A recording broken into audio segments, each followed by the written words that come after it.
And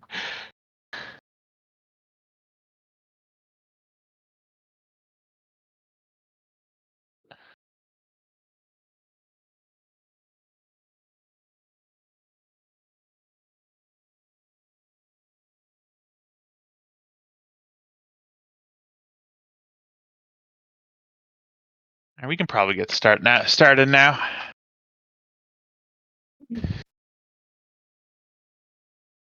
Surprising number of dragons. A lot of limbs.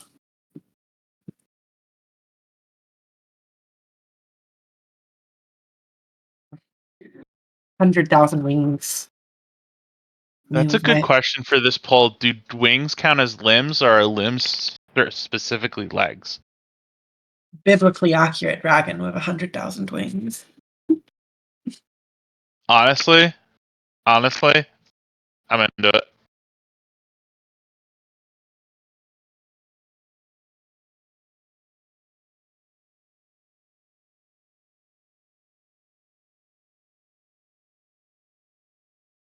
Oh, now someone's wondering if tails count. That is could be something to discuss. Seraphim, baby.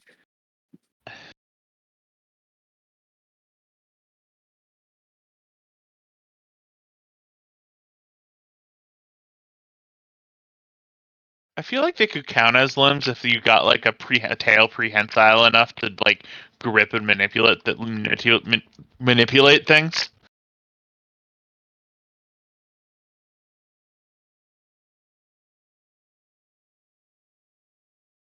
Oh, we just got.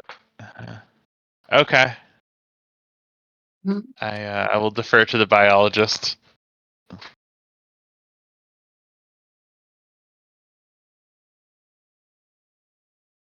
What if you had like a tail and then two tail legs, like your legs were tails and your wings were tails? Or what if you're like that one dragon in Elden Ring that like is missing a leg and uses his tail to like support him like the leg would? An octopus dragon. No.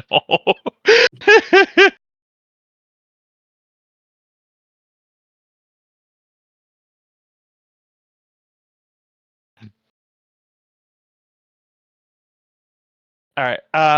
We're ready? You want? Yeah, I think we should get started. Okay. Let's get this going then.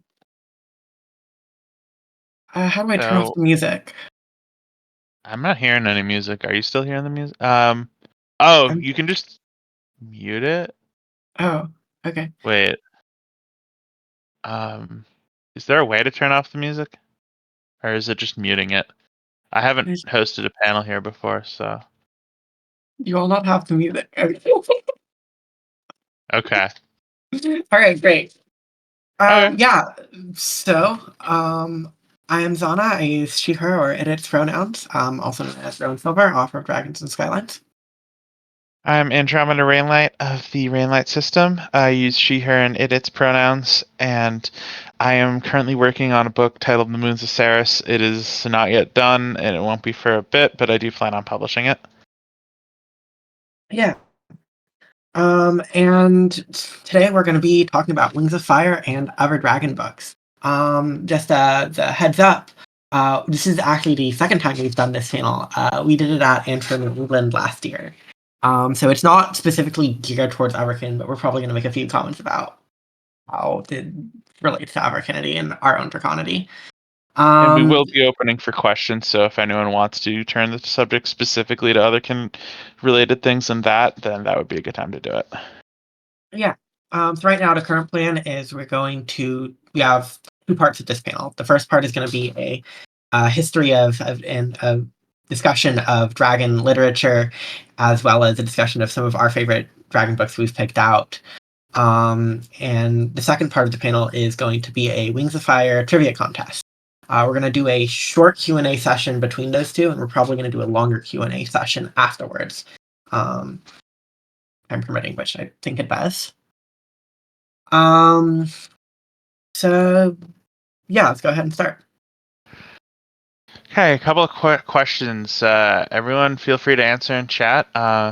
Who here is a dragon? Who here just is a dragon enjoyer? And what are some of your favorite dragon books?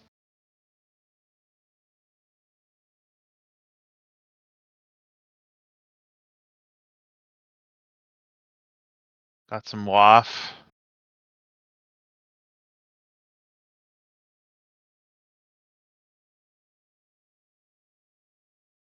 Age of Age of Fire. Fire Yeah. is really good. There are only 3 Age of Fire books, though. Princess's Yeah, Feathers, Dragon Dragon Bashing Mashing Stars. Stars. Dragon. Book Dragon. Dragon Girls. Oh, What Blaze is Scale. Yeah. Dragon Girls?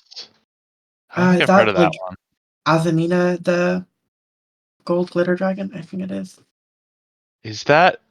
I think I think I read the saw first that at one. the store once.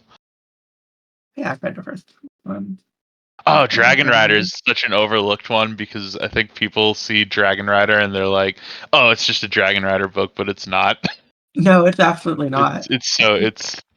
it's not quite dragon enough to land on this, but it's real Yeah. good. Oh, Earth Dragon. Yeah. It does have dragon POV though, so yeah, Yeah. TPS. lots of TPF fans. All right. Let's see. All right, let's keep going. So we're gonna define a little bit of the terminology we use first. So we're going to be talking here today about dragon xenofiction. And xenofiction is fiction that's from a non-human perspective. And this can be pretty general. It can mean like aliens, it can mean earth animals, mythological animals, robots. And it doesn't necessarily have to be, for example, you can have earth animals which are anthropomorphized, like for example in the Warrior series. Or you can have the earth animals which they don't talk. And it's like this kind of sliding scale of xenofiction of how true to life it is and how different from human it is.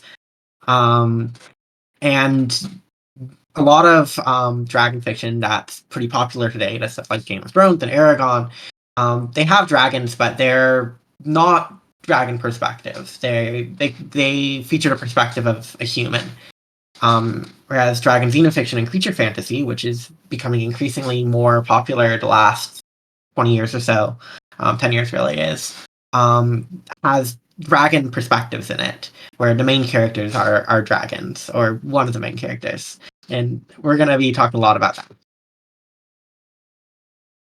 So the thing about dragons that's really interesting, or one of the things anyway, is even by mythological creature standpoint, there are so many different things that a dragon can be, and all you really need to do to prove that is to just talk to any of the dragons here. I guarantee you, you'll be on like maybe like if you talk to a bunch of Wafkin, they're probably going to have some relatively similar experiences, but like between different sources and all that, there's going to be so many different types of dragons. And I made this little graphic just to even like just to see a little piece of that because uh there's a few different axes that you tend to see them congregate on. There are some of the dragons that have a bit more, for lack of a better term, humanistic perspective. They aren't humans, like they're not interchangeable with humans. I don't mean to be saying that, but they do. In these books that you see in like the bottom left corner here, they tend to have a perspective that is more accessible to your average human reader. They live in cities and societies that are recognizable in their structures. They might fit a similar ecological niche, even if it's not one to one. And then on the other side, over in mythological, you have dragons that are like gods on humans, like like sort of incomprehensible in some ways, or forces of nature, manifestations of greed or sin, supernatural creatures with power beyond just their natural strength. And then up here at the top, we've got dragons as wild creatures, as animals, not necessarily unintelligent like humans would consider animals to be a lot of the time, but they are part of nature. They live in nature. They are entirely informed in their perspective and their motivations by the natural world that they lived in, or at least to a very strong degree. And there's all sorts of middle grounds and different ways you can look at that, and we're going to be going into some examples. Yeah, and another thing to add to that, I find like sort of this making this distinction interesting because we've seen like in the Dragonkin community as well. There's also a lot of diversity among what dragons are, whether you have the more ones with more civilized human-like, the more animalistic ones, the more deific ones. There's tons of diversity among dragonkin, and it's interesting to see how art reflects life in that. So I'm going to be talking a little bit about English dragon literature and the history of it. So one of the oldest pieces of dragon literature that we have in English is the epic poem Beowulf. And around this time, as many of you unfortunately know, dragons were often seen as monsters in literature, as antagonists, as foils or enemies for the villains to get past, or sorry, the heroes to get past. And Beowulf is one example of this. There's the hero Beowulf fights and kills the dragon. And the dragon doesn't even get a name because the dragons were seen as monsters or animals or malicious and sometimes even satanic. Um, and this was a pretty common trend up until the early 20th century and late 19th century, actually. There's a few more things where dragons started to get more character and started to become more morally gray, but still often seen as like the sort of monster archetype.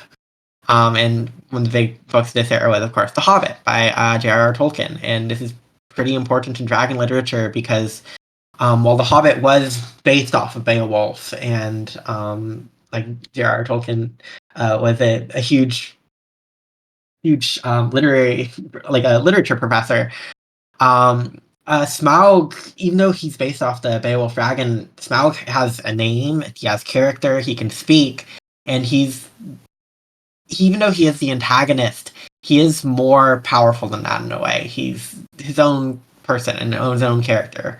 And as we start thinking of dragons as being more than just villains and actual characters, literature in the 20th century and early 21st century, we start to see the rise of the dragon rider trope, where instead of just being, because, well, this is, humans often see animals as falling into the enemy or the domesticated categories, and this is sort of one way where we see that happen, where we have dragons who serve as mounts or bonded creatures. And we also do start to see more dragons with more character of their own who can be protagonists or antagonists. But still in this sort of era, oftentimes the dragons take a side.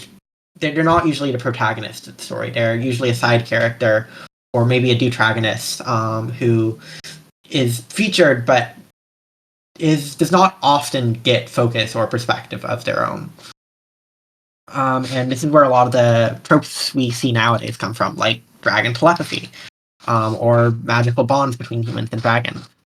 And into the 21st century, we get books like Wings of Fire, books like Wings of Fire, where we have the dragons who are now the protagonists. And in my opinion, this is part of a general trend where we start to have literature which takes perspectives it might not have otherwise taken because of the society. I think that we're changing to also do that, to look at perspectives that might have at one point been considered monstrous and to be compassionate and see from those perspectives. And I think this is part of why we're seeing more dragons in as point of view in main characters today. Dragons who can be good or evil or in between, and who are just characters of their own. And I think especially in the past 10 years, there's been a lot of books where we have dragon protagonists. We're going to be talking about some of them now. All right, so I think if we're getting into specific books. I think Wings of Fire is the natural place to start, not only because it's in the name of the panel, but it also serves as, I think, a really good sort of gateway to other dragon fiction. It is the most best-selling in this cultural moment, at the very least. There's a lot that's been said about how the Wings of Fire dragons are very, relatively speaking, very human-like in their perspective. That you'll see, especially in a lot of like negative reviews for Wings of Fire, you'll see people who are like, "Oh, they're not dragon enough; they're too human." And as someone with a Wafkin headmate, I don't really think that that's entirely true. But also, there is something important in how Wings of Fire really bridges that boundary between that like gap between a human and a dragon perspective. The dragons in Wings of Fire do have very relatable perspectives. Your average human could probably pick it up and turn to any character and relate to some of the anxieties that they feel, even if their circumstances and bodies are very different. They have very understandable motivations, but also they are very distinctly integrated into their environments in a way that humans in the current age haven't been for a long time. There's a lot of diversity between all the different tribes that's very interesting and very much informs their different cultures. They hunt prey with their own talons, and they have some of those prey are humans. Humans exist in the world of Wings of Fire as, for a large part of the series, predominantly prey animals. And even though they are as intelligent as they are in our world, despite having a much technologically less advanced society, they are seen as prey by most of the dragons that exist in this world. And I've seen a lot of instances of kids when reading Wings of Fire will think about that and will for the first time start to reflect upon their own relationship with the natural world, their own relationship with the animals that they eat. And by bridging this gap, by seeing these man-eating monsters as just characters unto themselves that are distinctly relatable, it really starts to pull into other groups of people that have been seen as monsters throughout a lot of recent human history. If you want to go to the next slide, um, the Wings of Fire fan is a very strong queer community in its numbers. And the books themselves are a little bit queer. They definitely get better off as they go on. There is two of these ships are canon, and one of them is a significant focus in one of the books. Um, but regardless of how much they're actually represented in the canon text, I think it's very significant that so many queer people have latched onto this series and other series like it, because it shows that thing that we as a society are growing more empathetic, that people feel seen by stories that break the mold of what is considered acceptable in to empathize with. So, another relatively well-known dragon series that's pretty recent is the Age of Fire series by E. E. Knight. This takes place in a medieval Tolkien-esque world with elves and dwarves. There are a few changes. And it's the first three books are each standalone, and they're about three different dragon siblings who all get separated kind of young. And this book series is pretty interesting because each of the three siblings takes on different dragon archetypes and tropes that are pretty common in literature. And each book is distinct in the way it tackles them. For example, Aron in the first book is kind of the loner archetype. He living in a cave and staying away from humans and occasionally going down and eating their sheep and stuff. Or being hunted by them. With Sala is very different. She ends up being a human companion and ends up spending time with them and living in the circus. Whereas the Copper, he embodies more of the evil emperor sort of trope in a way, of ruling over them. And each of the three books does a really good job of examining and subverting these archetypes and tropes and seeing how they would actually play out with more realistic characters. They're yeah, they're a little funny. Um, but yeah, I would really highly recommend them, especially the first. I found that there are a lot of Dragonkin who really like are on. It's definitely one of my favorite books of all time.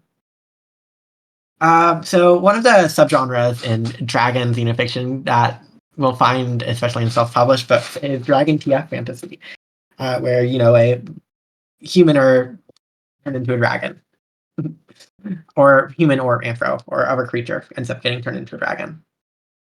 And one of the books that we're going to mention is Dragon Dreams by C.V. Morgan. And this is a sort of classic TF sort of book where you have a human kid in the modern day world who wakes up as a dragon. And the book is about sort of him figuring out, okay, well, what am I going to tell my friends and my family? How am I going to live in society now? Or am I going to have to live outside of it? But as well, he's kind of confronting his new relational existence to humanity and ends up meeting dragon groups that are already out there, some of which want to hide from humans, and others who feel like they should be aggressive and conquer humans. And then the other one we want to talk about, Princess's Feathers by Zangful or Zhang. So the thing about this is that this presentation was made before Zana and Zhang entered a business partnership for their book. So there's maybe a little bit of a conflict of interest in here, but I'm not part of that business partnership, so I can talk about this. This is a really good book. It's available for free on Royal Road, and it's still ongoing. There's over 100 chapters, and it's going to be going on hiatus soon, so you'll have plenty of time to catch up if you want to start now, before it keeps going. It follows unlike a lot of the stories we've talked about so far, there are no humans in it. It follows the princess of a kingdom of anthropomorphic lemurs, who one day is mysteriously and forcibly transformed into a feathered dragon. She then goes to try and find out a way how to survive as a dragon so that she can find out what happened to her and how she can turn back. But as she explores this world as her new dragon self and starts to explore her identity, the question then starts to turn into, does she want to turn back? And it keeps going from there. It's been going in a lot of different directions, and it's going to continue to go in a lot of different directions. It's a really exciting read, and I would highly recommend it.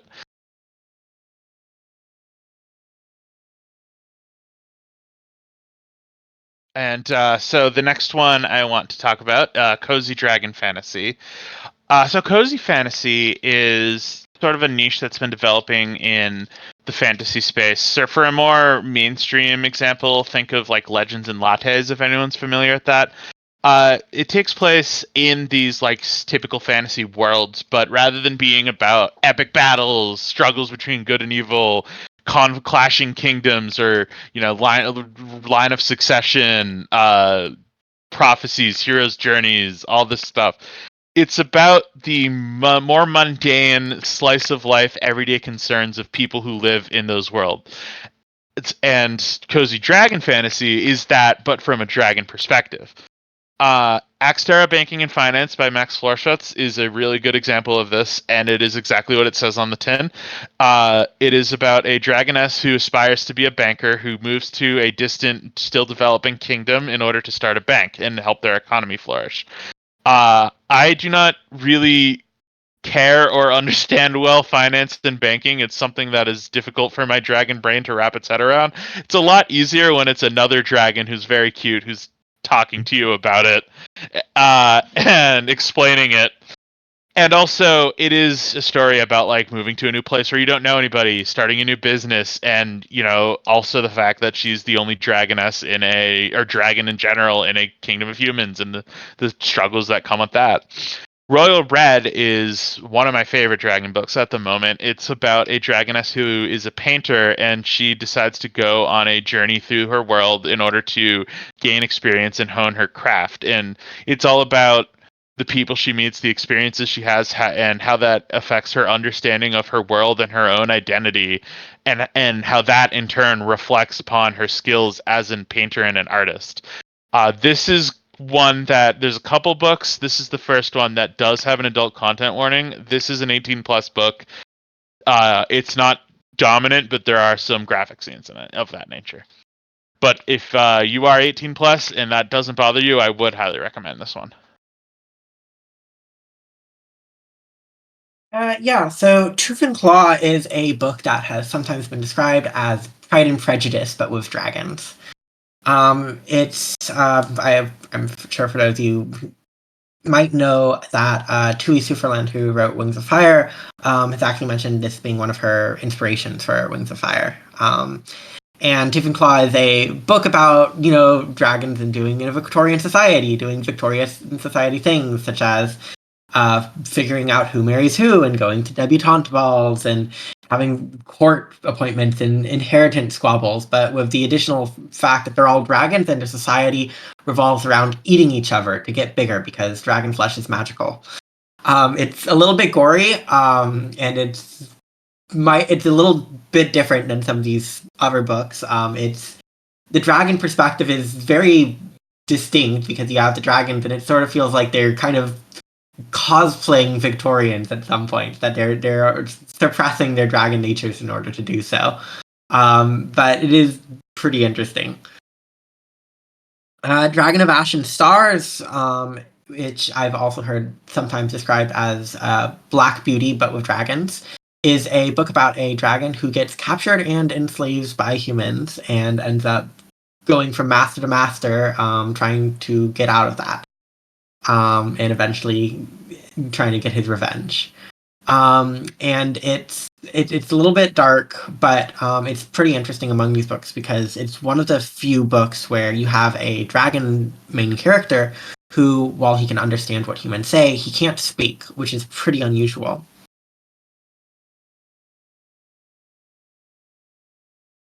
Um, Rain Wild's Chronicles is probably one of the higher profile books on this. It is a lot more human than some of the other ones in that there are actual human point of view characters, but there are also dragon point of view characters who have very distinct characterizations, and their story is about like their own personal views of themselves.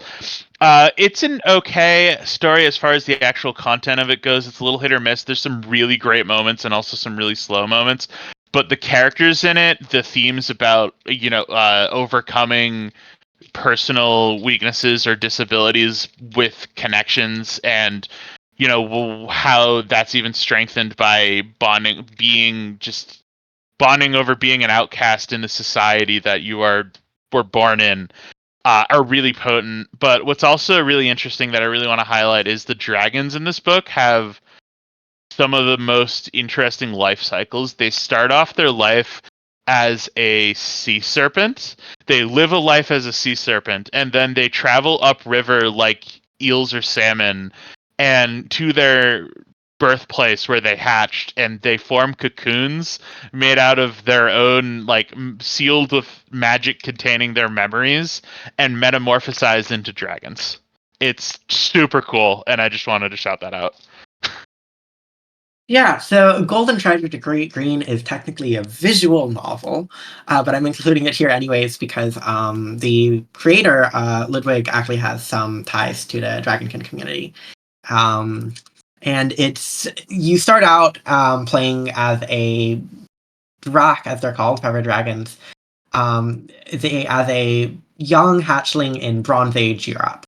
And in the story, you need to encounter other dragons or humans or other natural world threats and even some unnatural world threats. And figuring out, making decisions on, are you going to fight them? Are you going to befriend them? What are you going to do? It's a very decision-oriented game. And we're all while learning more about the rich world building and culture of that the dragons have. It's really unique as a xenofiction perspective too. The dragons have a very different way of speaking and interacting with each other than humans, and it's also got a really spiritual bent to it, and as well as an artistic and philosophical bent. And I would really highly recommend it for those dragons in the chat who especially resonate more with the natural world themes of these sort of things. God, I've been like putting off getting the true ending of that for like 2 years now, because once I do that, I won't have any more left to play. Uh, though there is a sequel coming out, I think. Yeah, there's actually a Patreon. So Mating Flight is by Bard Bloom, who was active in the furry community and also wrote Sifri's Journal and the World Tree role-playing game.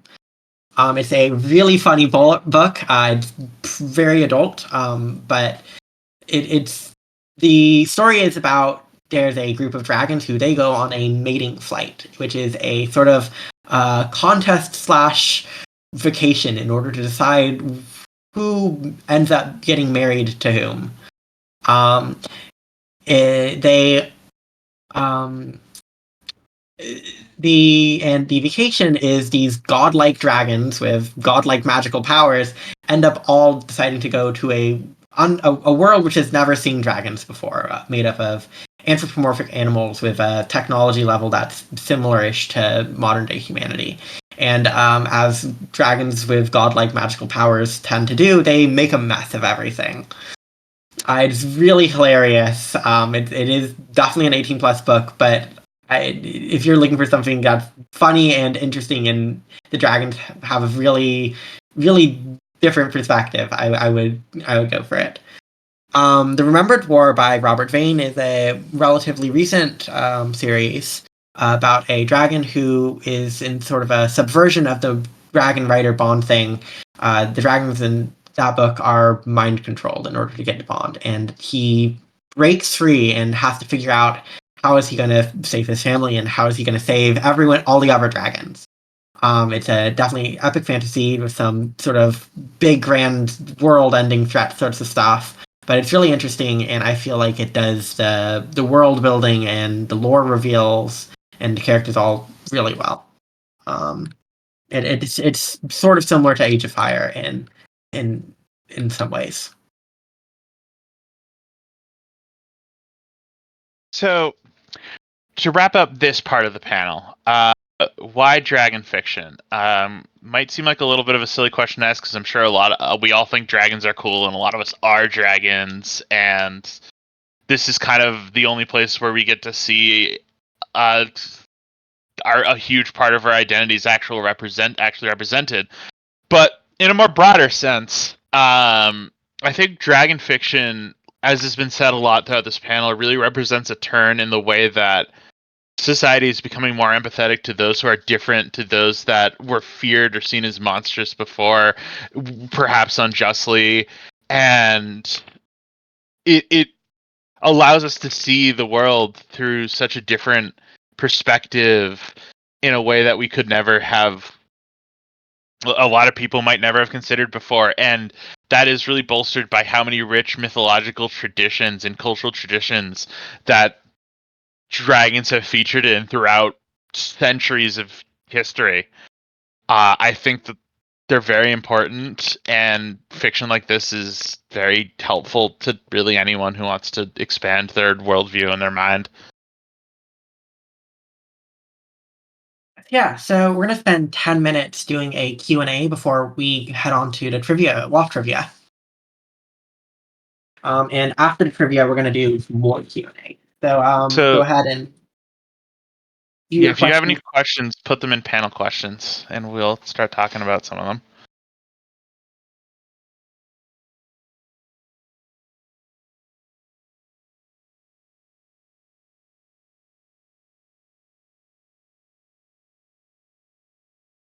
When women were dragons, okay, I can talk about this one. So we didn't include that because it is almost exclusively about humans in terms of the characters it revolves around. Dragons are a massive idea in it, but they aren't really on screen at all for so much of it. Personally speaking though, that is like one of my favorite books. I was not expecting to be so invested in the actual human story of that book, and the way that dragons are represented as just the transformation into a dragon is represented as such like a liberating thing. Dragons are seen as such a symbol of freedom. It gave me so much euphoria when I was really starting to explore my kin self, and I thought that that was a really powerful read. But for people who actually just want to see dragons, I don't know if I would recommend it as much for them.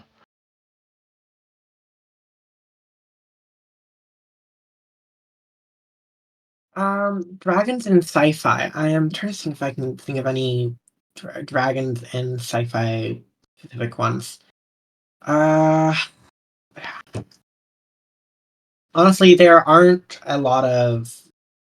Most books are generally in the more epic or Tolkienian like fantasy. There's a few urban fantasies. Um, there's one book of like the person who has like the dragon tattoo, which can go to life, but um, I mean, I guess Mating Flight is could be argued to be sci-fi.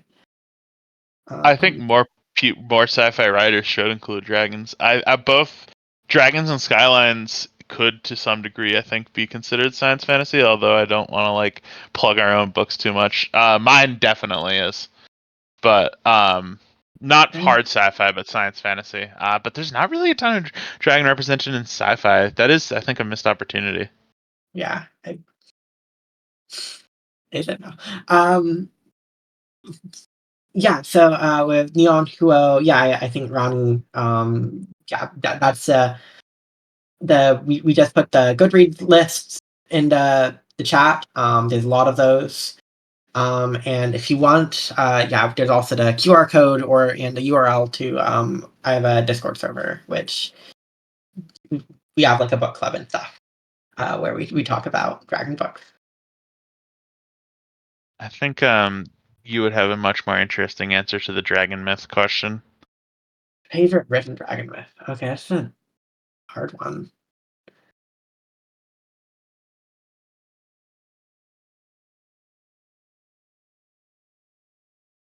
I need to read more like old dragon myths to be honest. I don't actually know that many off Talon.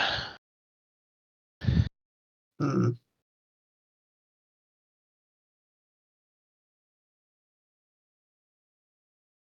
I'll be honest. A lot of I actually would say that I generally am not a huge fan of dragon myths, which might be unsurprising, given that like dragons. I mean, like both in European culture, the dragons often end up being villains or slayed. I did enjoy Beowulf. I'll say that I wrote like a essay about that for a class actually. Where you talked about it's like, well, maybe the dragon in Beowulf it actually isn't the villain. Um, I know I read an abridged version of Journey to the West, which is Chinese mythology, literature, more literature, but and it does include dragons, but dragons again also do take a bit of a backseat role, even if they are more generally more protagonistic than antagonistic, I would say. I think a lot of like mythology, ancient mythology about dragons, I tend to find the more East Asian representations of them that you see to be a bit more interesting in how they're like so integrated into nature. But I also am not like nearly equipped enough to start talking about that. So I'm just not going to. But as far as unusual takes on dragons, I thought like I said, the Rain Wilds Chronicles just kind of blew my mind. It gets like way more cooked than I let on in that. There's an entire thing in the lore about how a lot of those cocoons where sea serpents metamorphosized into dragons were unable to like incubate properly, or I don't know what the word would be, but they ended up getting petrified and laying dormant. And then humans, after a very long time, stumbled upon them, didn't know what they were, and then harvested them and used them as wood to build ships.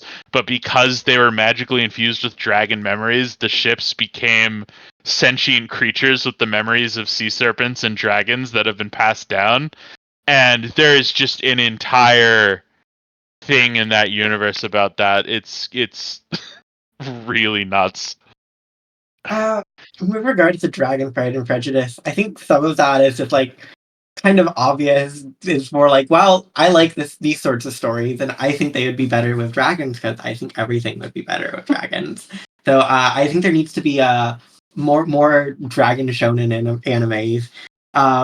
And I also think that we there should be a dragon Land Before Time, but it's dragons instead of dinosaurs. That is my opinion. Um, Also, I just really like the.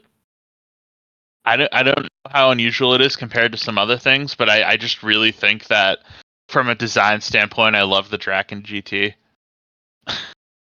The I most dragons you see in video games tend to fall into some very similar visual designs. Even more so in like big budget Hollywood movies or TV shows, and GT is like a very very high quality visual style that really breaks the mold of what we see in dragons and like visual media, and it's so refreshing to me. Yeah. As with serpents and femininity, so I don't know if that's really true. I honestly, and like mythologically, I think dragons tend to be more often masculine than feminine. Um, like, I someone who's more knowledgeable about this should correct me if I'm wrong. But I believe that in Chinese mythology, pretty much all dragons are male. Um, with dragon, what do I think about dragon media becoming more mainstream in the recent years? I welcome it. I think that it offers up. I love reading dragon books, even if they aren't quite more. I like the more thoughtful and type sort of dragon books, which give you more of the Everkin feel. Like I don't think Wings of Fire really had sort of Everkin feel, whereas there's been other series which I feel do. Um, but I really do like seeing more dragon media in recent years, and I'm hoping that we're going to get both more visual media too, with dragons as protagonists. Holding crossing my claws for that Wings of Fire TV show. Hope you have that gets I canceled want that again. so bad.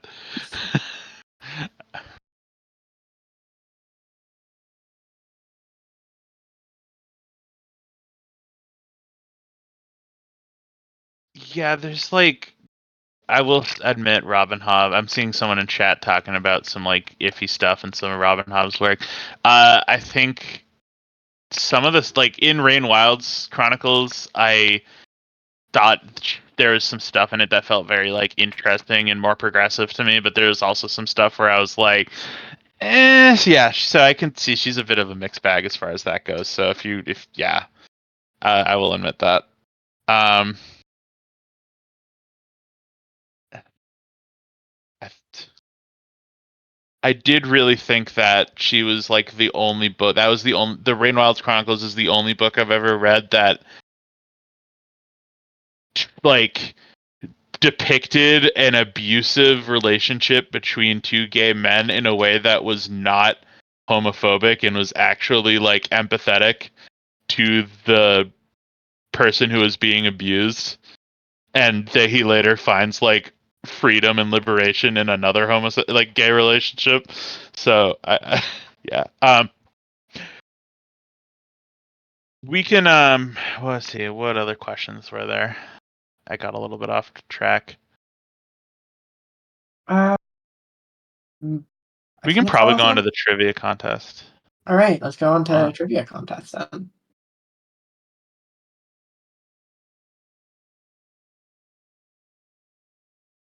all Yeah, right. so originally we designed this as like an actual contest sort of thing, but the format we're not sure if it really works. We actually had physical prizes when we did this at the convention, but we can't really do that here. Um, so what we're going to do is ignore these rules, and I think that what we're just going to do is uh, whenever you figure out the answer, you should just blurt it out in the panel one chat, not the panel questions, please, but the panel one chat.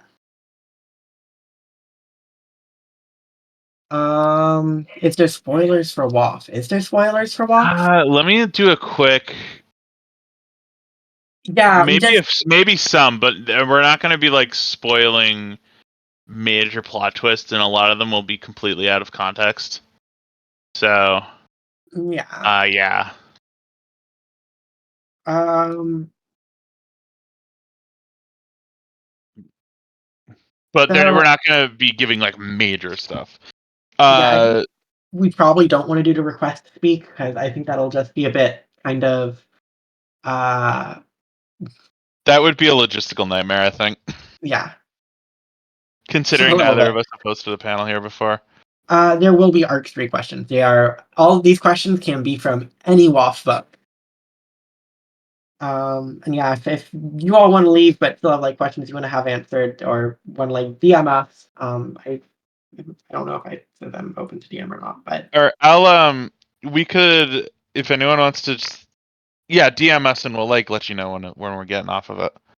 yeah, or yeah, or we'll be on like Oh, we have we could also yeah, answer it, yeah.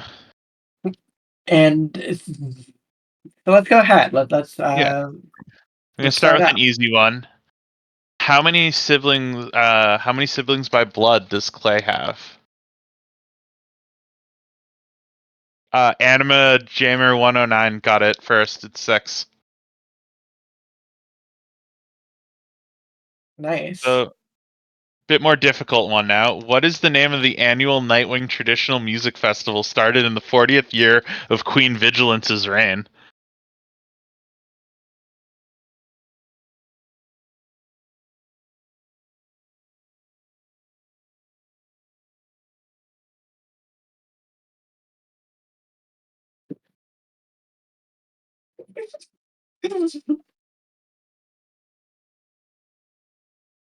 No. No. That would be a good Dragon Con. That would be a good name for a Nightwing festival, though. Starlight Festival.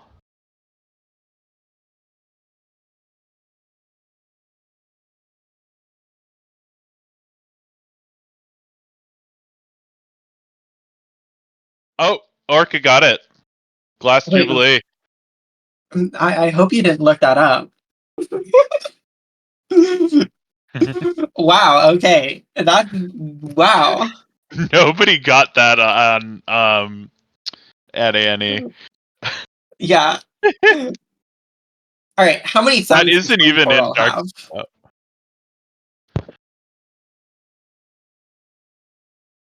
Yeah. You got Dauphin. it, Dauphin. 32. What is the Dragon Claw Peninsula in the Sand Kingdom called?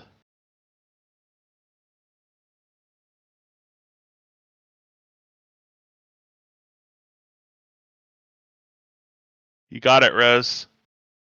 Talon Peninsula. Which three main characters are related to Darkstalker? So main as in point of view characters.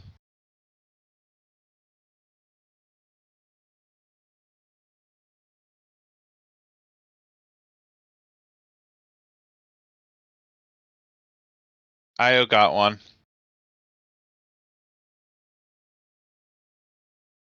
We're talking about like the main series point of view characters. Yeah, blood relation. Yeah, blood relation. So Sunny's one of them. Io got it first. There's 2 more.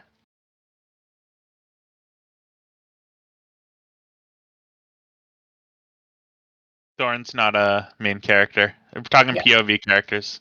yeah. POV characters. Yeah. Nora Stone Mover Glacier.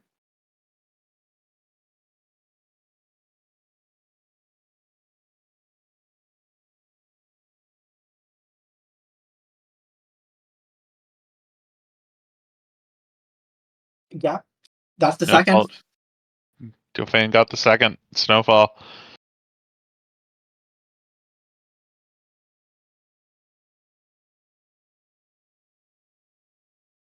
Yep, Gorka got the third. great. We think Yes. my favorite Wings of Fire character, White. All right. Name three of Queen Wasp's sisters. Any three will work. Any three. There's a bunch of them. No.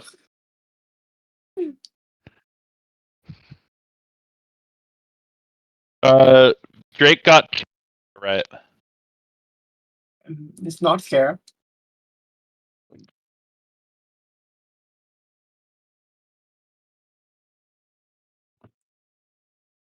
Nice.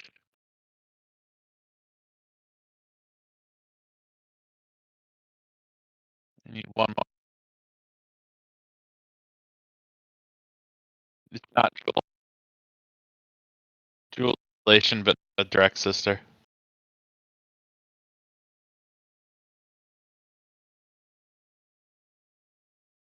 Yeah, Jewel's Scarab's daughter, and Scarab's her aunt. I think it's been a bit.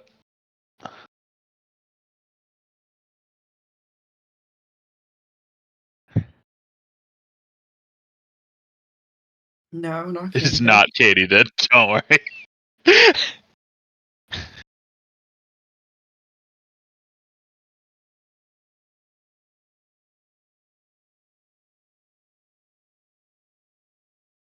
Do we want to give him a hint? Do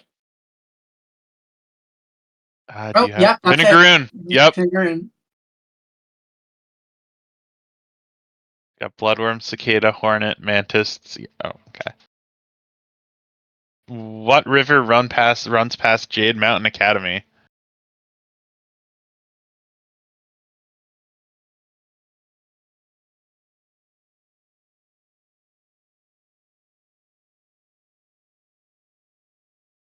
No. Nope.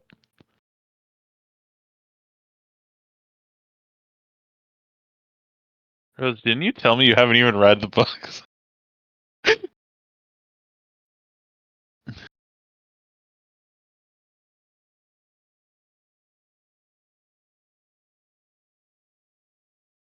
Yeah, some of these are like harder up here, so. Yeah. Did you just stop the Zana? Zana moved to a different. Okay. Sorry. I accidentally, clicked on wrong thing. I'm back. I survived. All right. Do we need a hint? What's problem? It's mm, Oh no, it got me. the it's has to do with the shape of it's the blank blank river. Not a great.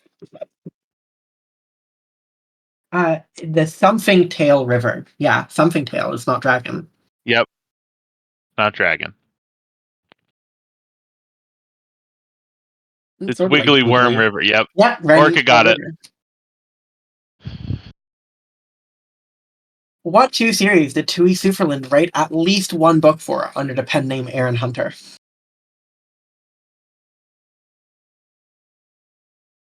Nope. Warriors, not survivors. I mean, I don't think she did. Did she? Yep, Seekers. Seekers. Yep. According to her letter written to Tamarin in the Wings of Fire Guide to the Dragon World, what was the most peaceful moment of Anemone's life?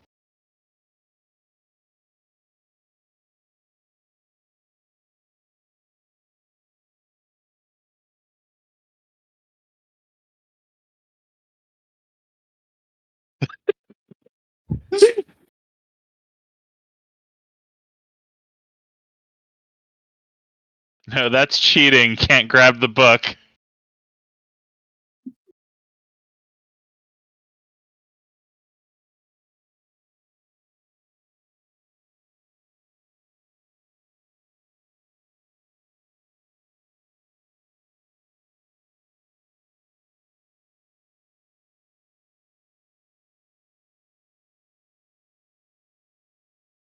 So it was something with Tamarin, but it wasn't reading letters to her.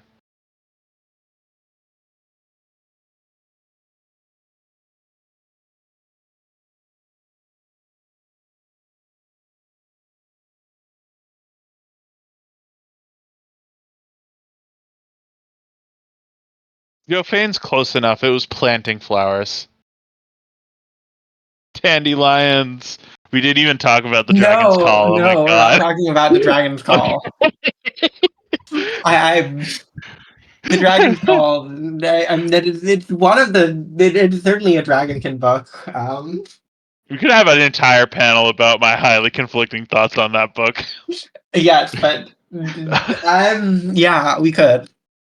What river once passed possibility?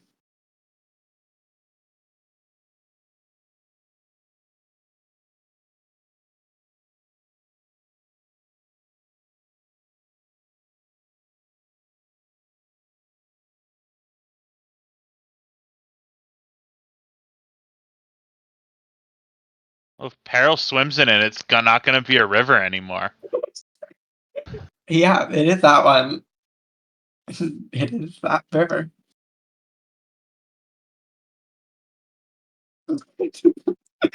Thanks, Pauls.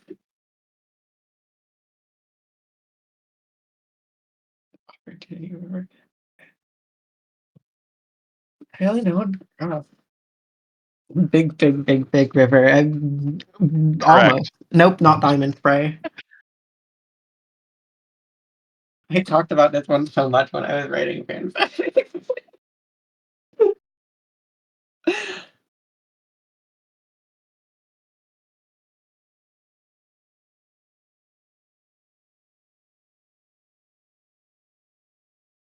Yeah, it's Yeah. the Great Five-Tailed River.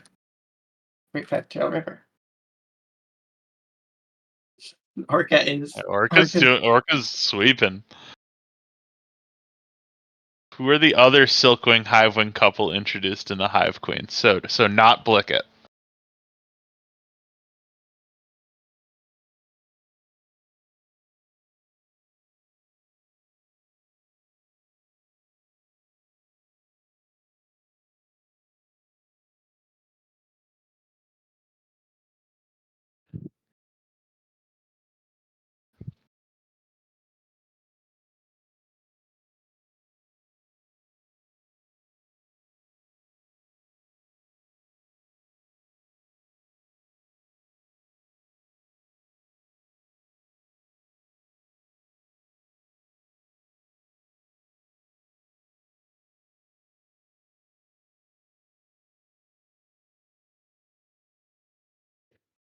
Treehopper is one of them.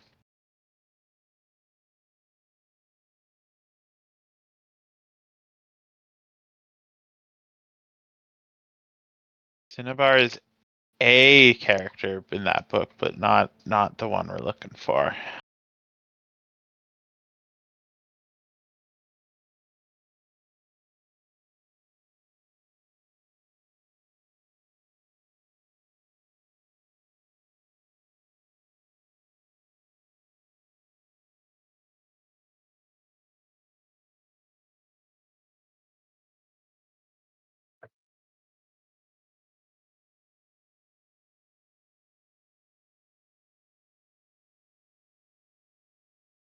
there are a lot of WoF characters. I used to like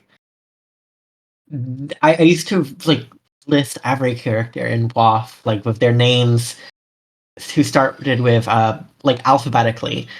Like their names as like a mantra. So I would go like Asha, Blaze, Clay, Deathbringer, Ermine, Flame, Glory, and so on. And this was before Arc 3 existed. Oh, Uh, it's Tau. Yep. how was one of them? We Oh already wait, got Entry Top. Treehopper Okay, earlier, so yeah. yeah, Drake got it. Nice. How many characters are named Jerboa? Yeah, that's correct. Three. Yeah.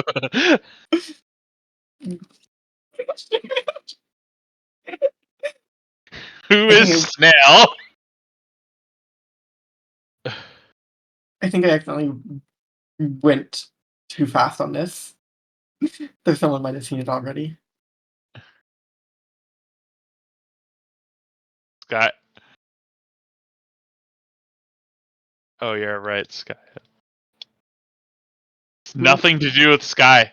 I don't think The so. answer to this has nothing to do with Sky. This is a trick question, technically. It's a valid guess considering that dragon's snail special interest. Snail or a mudwing or a human. Wait, actually, I don't know that for sure. Forgot what tribe that one was.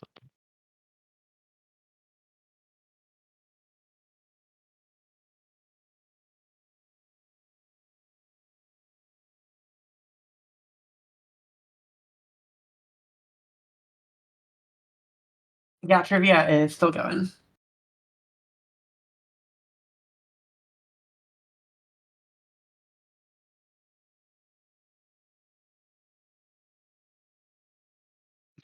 Okay, yeah, no, it's not a rainwing. They're all different characters in the same book with the same name. As in response to the Jerboa question. Yes, Sea-Wing.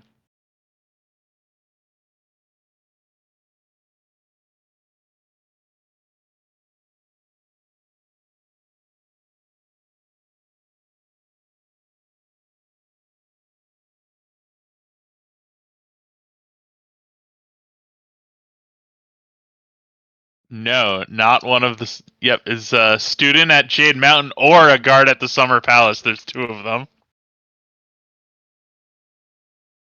Yeah, Snail is a JMA There are student. two snails. They might be the same snail. We're not sure.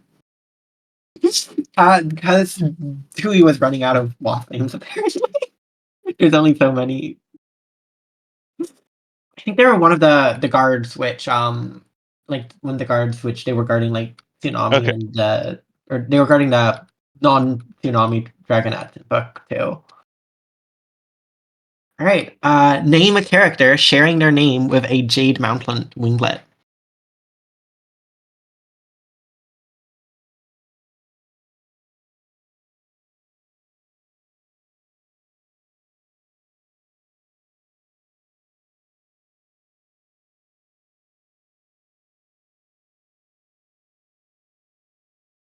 I don't think there's an onyx winglet. Is there?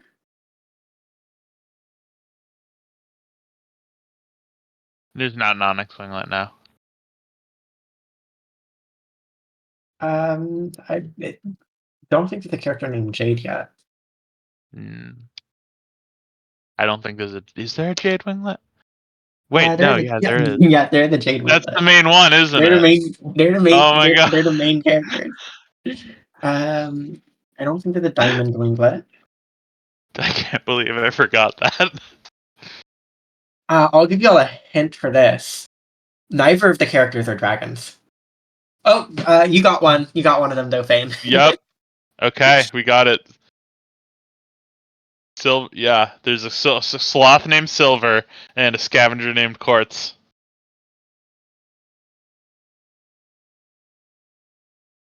All right. What is the name of Squid's father? This is an easy one. Octopus. Nautilus, yep. Yeah. You want to go for this hint? Which two tribes were allied with Blister at the beginning of the War of Sandwing Secession? So we got Animal Jammer 109 is correct. Yeah, Sea sea Wings and wings and mud Mudwings. wings. Who is Mangrove's partner?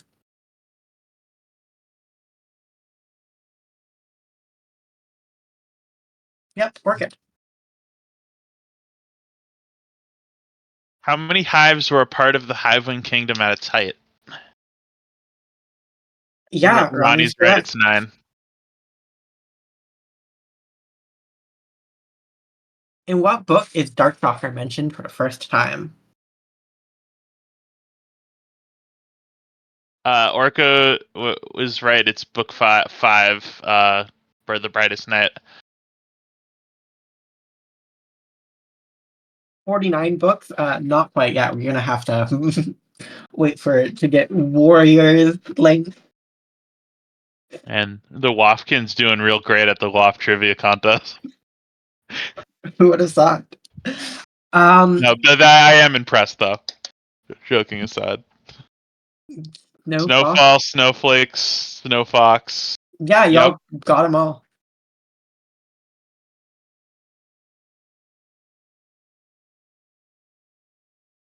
What are the unofficial names of the two different schisms of leafwings? I should do sects. I don't know if schism is the right word. Yep, saplings and poisonwings. Brand security. Yeah, this is a hard one.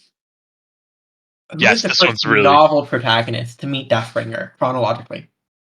Oh, It's Ren. Yep, wow. it's Ren. Okay, you got that. Wait, did I say Dark? Did we Oh say? no. What are the names of Luna and Blue's mothers?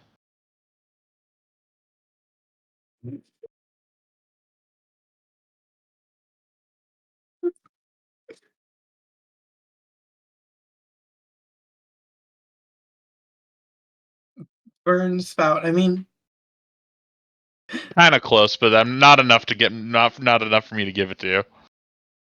it's like practically a ship name. That could be.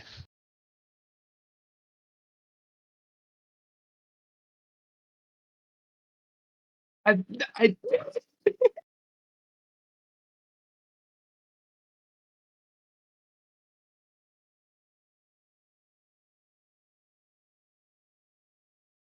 yeah, I hope you enjoy it. We're almost done about Yeah. right here.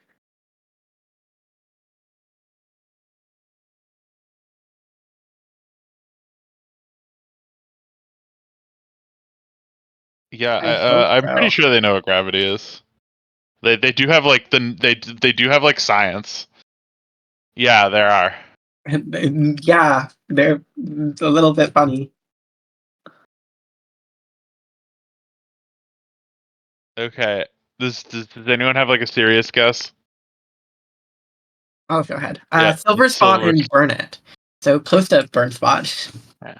We've only got a couple questions left, so we're almost done. Who created the gift of healing?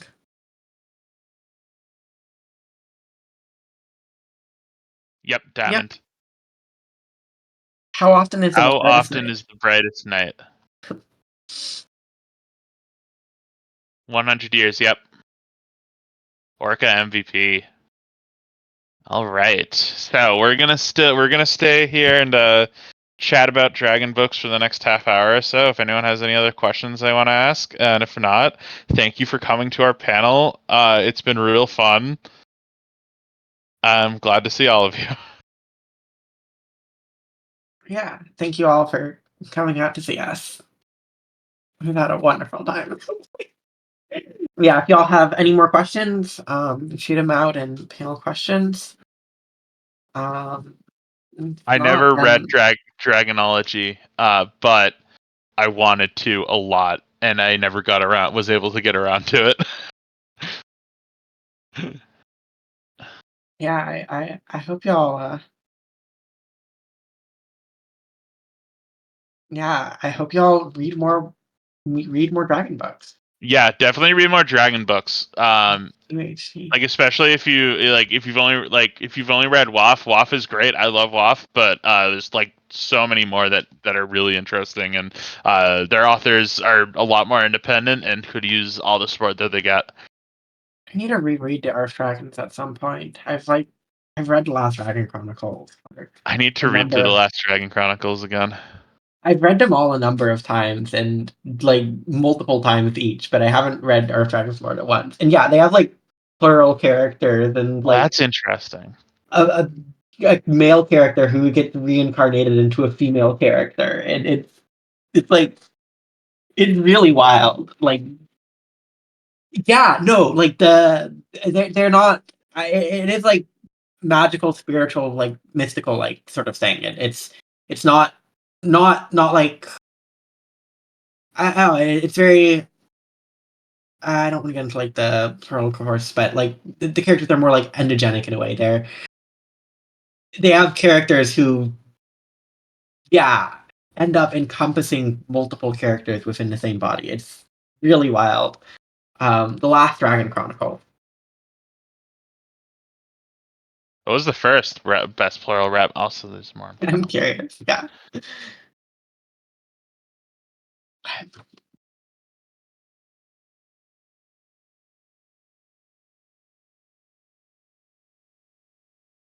Yeah, I should check that out. I need to read more plural stuff. I've like only recently really realized that was plural, so my headmate's a little not really feeling super socially conscious, a little socially anxious today, but she says hi.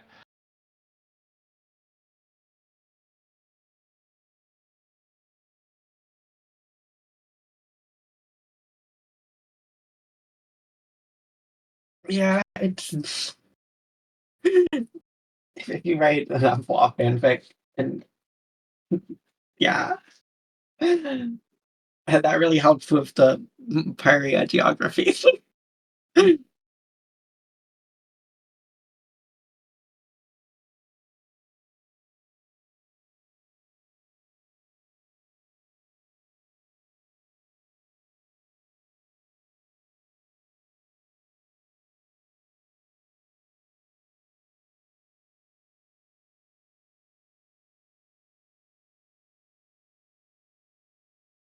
Uh, so let's see.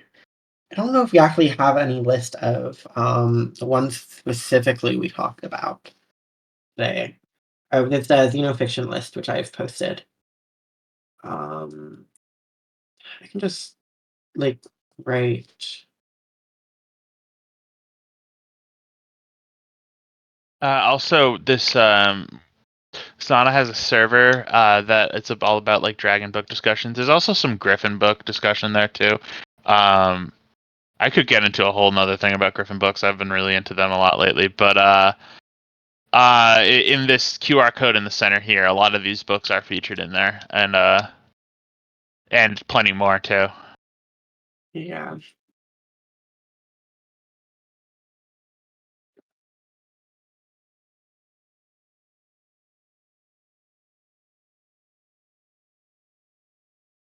Let's see.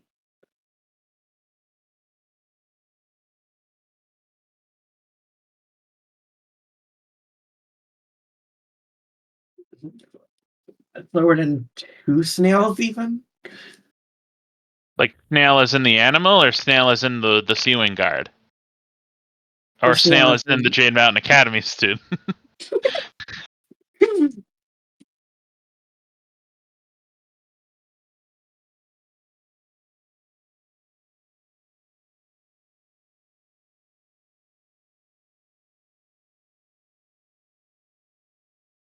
Yeah, so those were the ones I listed up there. Those are the ones which we discussed in the presentation. There's I'll post again both the Goodreads list. Only Dragon, I actually haven't read that one yet. God, I since people are talking about Dragon Slayer, or Sky, not Dragon Slayer, but it made me think of Dragon Slayer. I just like so much wish that book had just been a story about Ren and Sky because I actually really like Ren and no. Sky. But like and I don't mind Tui writing like a spin-off about a human character, but like just everything else in that book, I was like, oh god, it was.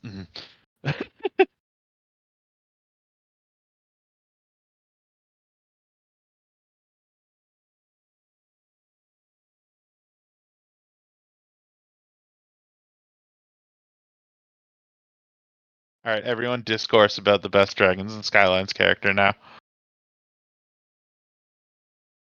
It's obviously Stasuk. God, do I have the do I have it? Do It I have it the is picture? absolutely the Dragon influencer. Do I Um, have the picture?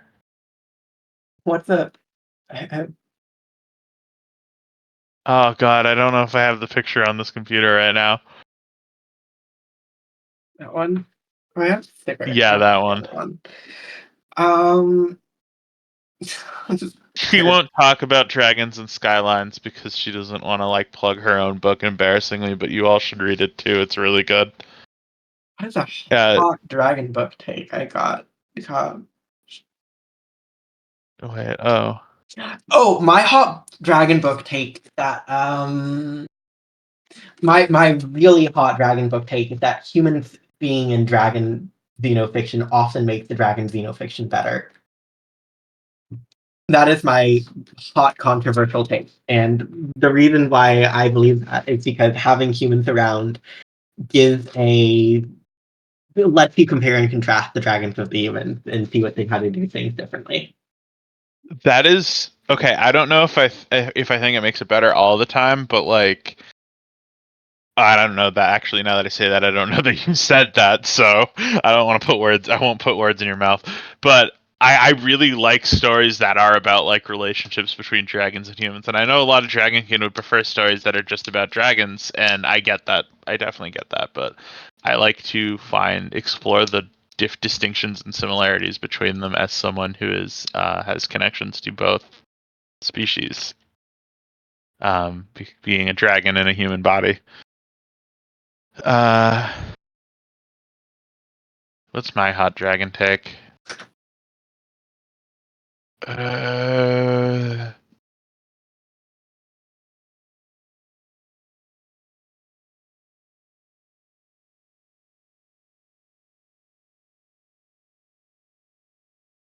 I don't know if I have like a super spicy one. Um,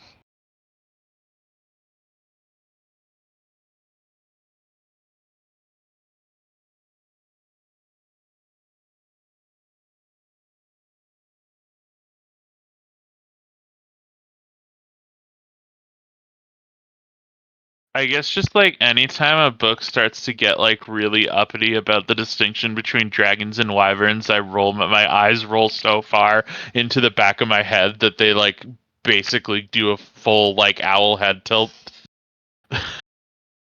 I don't know if that's a hot take, but it is something that I want to complain about.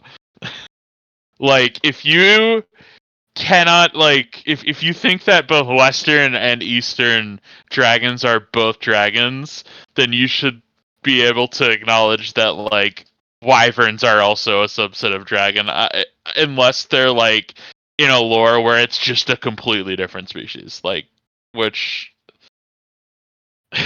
What's the thermonuclear? like if you think that both songbirds and owls are both birds, like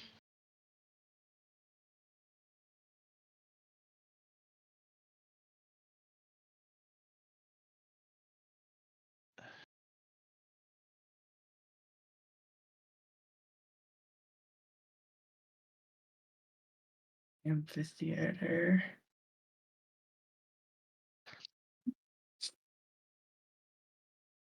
Wow, we have 25 more minutes before the closing ceremony. all of my like really spicy takes are about like me would just be me complaining about a book I didn't like that was written by like an indie author or a smaller author, and that just like doesn't I don't really want to use my platform for that. Yeah, like spicy takes. Spicy TCS takes. I I I think you need to treat Nikino better.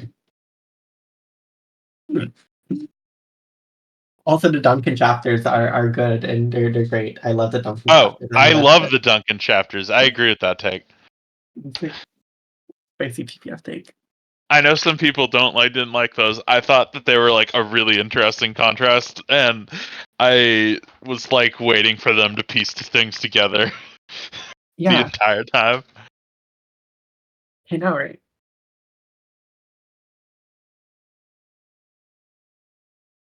The charity to be a particularly mighty cat. Oh, it is oh, I mentioned this like I vaguely brought this up during the presentation because I had don't have didn't have a ton of time, but there's like this a collection of children's stories with like talking dragons, and they've got some. I wanted to say they had both some good ones and some bad ones in between, and this is not unusual for children's stories, except that these children's stories were like released in like the late 1800s. Um, I think it's called The Book of Dragons. 18, yeah, by E. Nesbit. Um, and one of those, I bring this up because one of the stories has explains that the origin of cat, and that the origin of cats is because dragons got domesticated and became cat. Called the Book of Dragons by E. There's Nesbit. that. Where's that one? There's like You can get it free online. a meme where someone It's took a public domain. picture of a cat sitting in like there's like a really large noticeable buckle in like metal roofing that looked like something really heavy was sitting on it, and a cat was sitting perfectly in the center, in like the center of gravity of it, and someone captioned it with a dragon using an illusion spell. I where is it? Also, since like it's kind of getting slow, Yeah, I know the Dark Spoilers meme. That uh, one. since it's kind of getting slow, if anyone's interested in Griffin books, because I am also a huge Griffin nerd. Griffin Insurrection by K. Vale Nagel and Song of the Summer King by Jesse Owen are the two places that I would recommend to start. Although Griffin Insurrection is a bit of a slow start. The first book is significantly lower, is significantly harder to get into than the rest of the series. Uh, but like it's very short and it's really worth pushing through because the series is really good. Griffin Um, Generation is also really good. I think it's a little bit more niche in its appeal though because it is like extremely furry specifically. Like uh, sorry. Oh, Griffin Generation. yeah, someone talked about Griffin Generation Yeah, or Griffin in a Generation. chat. I read the first book, and I still need to read the others. It is definitely very furry. It's fun. I It is. I've talked to the author of Griffin Generation a bit too. And I haven't I'm seen the book very one. good friends with the author of Griffin Insurrection, but Yeah, no, no. it's like an interesting in that it is like fan fiction level tiers of self indulgent, but it's just such a fun read with the really likable characters that it's like completely makes up for it. Song of the Summer King by Jess Owens. I'll just actually write this down. Yeah.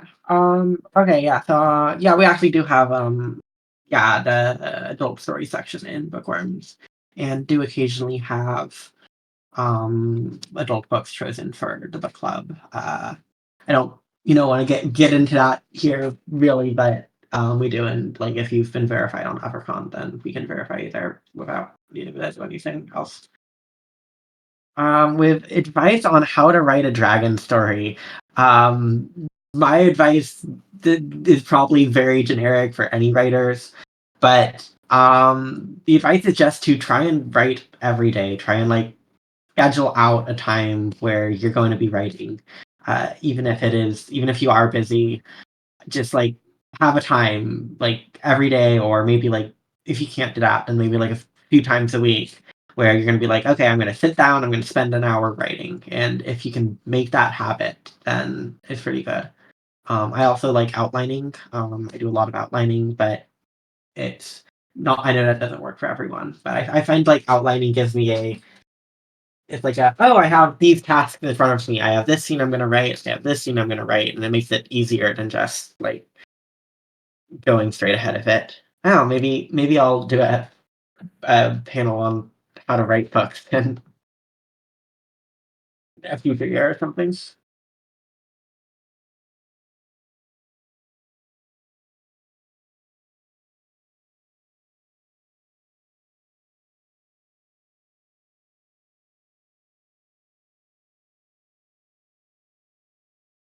Um, yeah, and like for those of you still in the audience, I'm just gonna be hanging around here up until right when the closing ceremony start. So the panel is pretty much over. So feel free to uh be here or not. Don't feel obligated to stay any longer if not.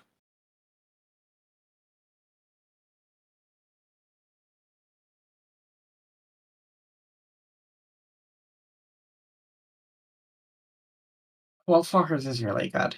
Wolfwalkers Uh, is like, like very strong contender for my favorite movie of the decade so far. Um, might be my favorite if we're not counting Portrait of a Lady on Fire. I mean, But that has absolutely nothing to do with dragons or kin stuff at all, so I won't go into it. was Wolf Children this decade or not? I forget. Okay, Wolf. What? Yeah, no, Wolfwalkers is okay. Yeah, 2020s, right? Wolfwalker was. Yeah. Yeah, no, I think Wolfwalkers is my favorite movie this decade. So Tiliad, Song of the Summer King. It's got that like very lyrical, uh, like vibe to it. It's has a lot of really great imagery in its prose, and it like has very spiritual and philosophical themes about like what connection with nature in a way that feels very similar to like the more Ghibli inspired side of like Wolfwalkers or Song of the Sea to me. It also has a lot of like anti-colonialist undertones that I really appreciate. And it also just is like I really really like the wolves in it. But it's primarily about griffins, but there's a lot of important wolf characters too. Yeah, okay, so why did I start rating Driving to the Skylines in the first place? So there are a couple reasons for this. The first is like, because I needed a book to write, and I had a dream, and that dream ended up becoming the first chapter of Driving to the Skylines. It's just a little funny for a first chapter. And it's also because I wanted to write a book where a fantasy book where I could explain to non-African readers what species dysphoria felt like. And the book series changed a bit over time from that initial concept. That was one of the things where I wanted to be like, well, how do I show a reader what species dysphoria feels like?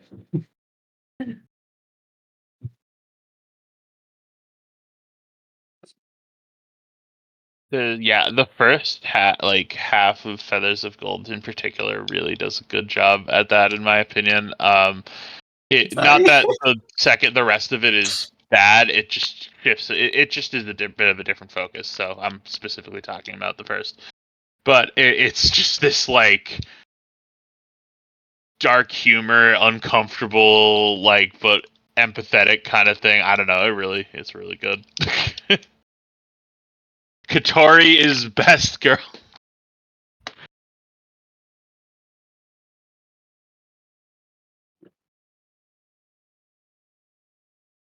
Yeah, there are a lot of like oh, there D&D is weird, and D&D and like just Tolkien fantasy as well. They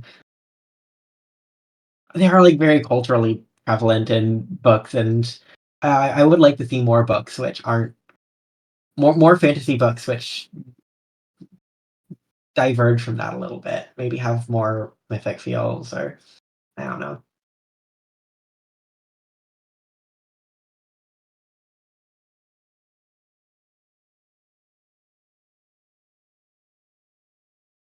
Yeah. Thank you for enjoying it and coming to see us ramble.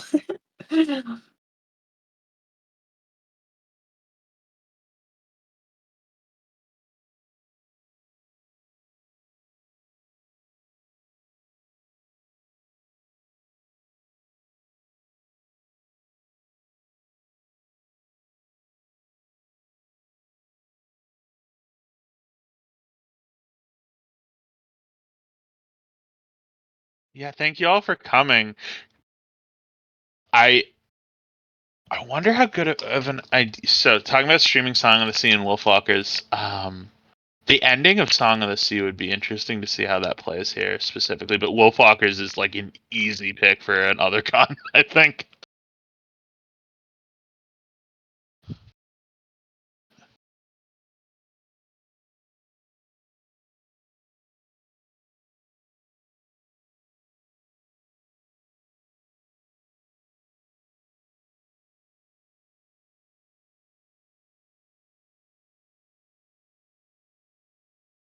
Yeah, I'm not surprised they played. I'm sure they played both Children at one as well. See, I really think that what would have really taken this Upper Pond to the next level is if we had played all 14 Land Before Time movies. Big, big, I big, just know big at some point y'all are water. gonna drag me into that. Oh, absolutely. Big, big, big, big water. Oh, final question: when will Brett get the gamer socks in canon? Once Definitely he already has them. I don't know. does he? That's y'all's thing. I'm As um, funny as the Pret Gamer Stocks memes are, I do think that it is a little deceiving as to what his actual character is for people who haven't read the book. Like, he's a lot more worried about, like, stuff like the future of the world and dragonkind and all of that, and uh I'm least worried about pig water because he keeps drowning in it. I'm, everyone's I'm I don't know.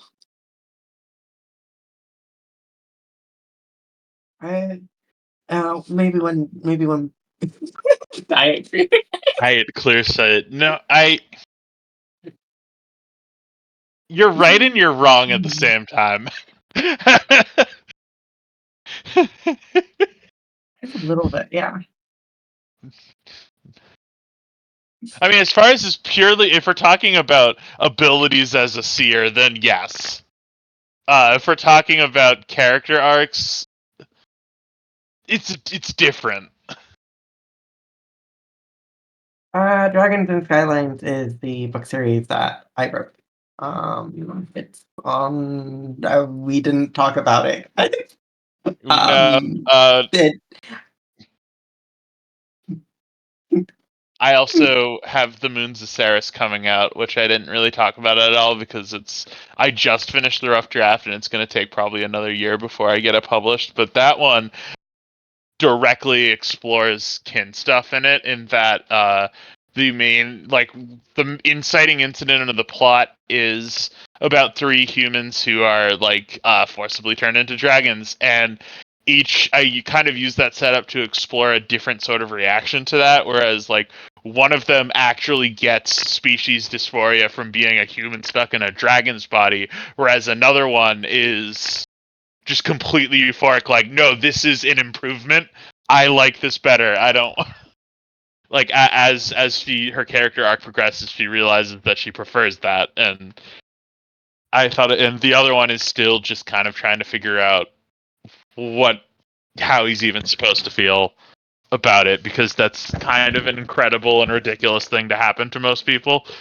And you ever think about how most people don't want to turn into dragons? It's pretty weird.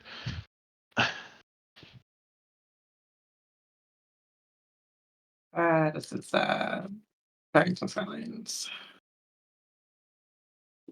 Bolus, the Dragons and Skylines are the one I was just talking about.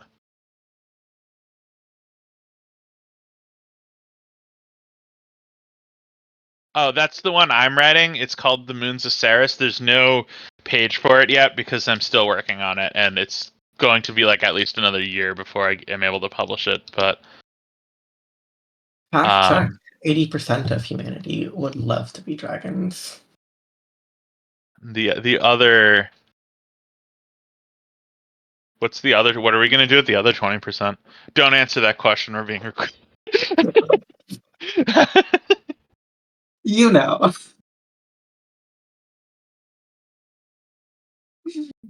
Drake, that is like specifically like kind of a plot point in the book I'm writing that I was just talking about. Unfortunately, the unfortunately, Earth can't support that larger of a dragon population, so we're gonna have to turn the TF machine off.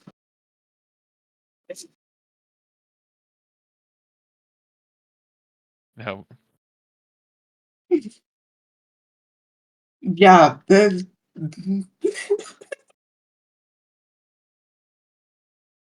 it's the dragon burrito principle.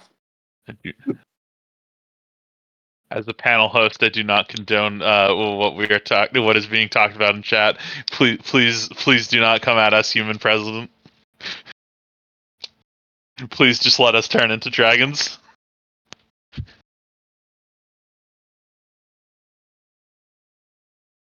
Summer TF literature. Literature. Okay. So Dragon Dreams and The Princess's Feathers are good. I haven't really read a ton of other ones. Um, Um, Other ones that are on the xenofiction list would probably include Lazy Scales and The Dragon's Call. Lazy Scales is. I have thoughts on Lazy Scales, but you could try it. And it's similar to Dragon's Call, I guess, in some ways. Oh yeah, Dragon's Call. I have so many thoughts on, but I actually think everyone should read the Dragon's Call. You don't have to enjoy the Dragon's Call. I I, know a few people who it's 18. actively do not, but oh yeah, it is. That one is It 18 is. plus. I would say it's 18 plus. I would Yeah, not. I would warn you. It's not. It's. Uh, yeah. With like Dragon TF novels, to be honest, I don't think that other than the four we met. Oh, Scale Shifter, of course, just Scale Shifter. there's a lot of Dragon TF fiction, but like a lot of It's it is like not published, like just on like yeah, some live journal thing or like for affinity thing. It's there's not a ton of like officially published work on that. I think that's gonna be I think it's gonna grow though, because I know like so many people.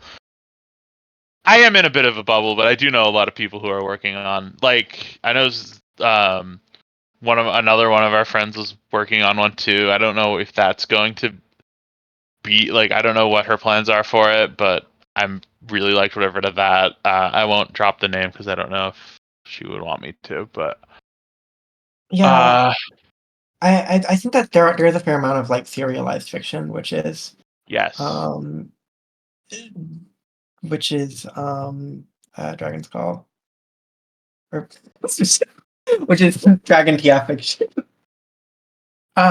It's yeah. There's All right. a lot of serialized. I think that's fair amount on DeviantArt or Royal Road.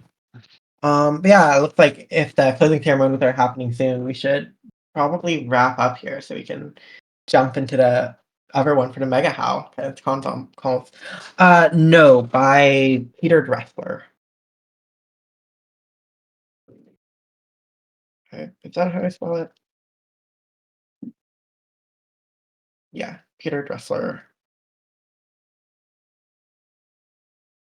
So yeah, I hope you enjoyed the panel and I hope you enjoyed the con. So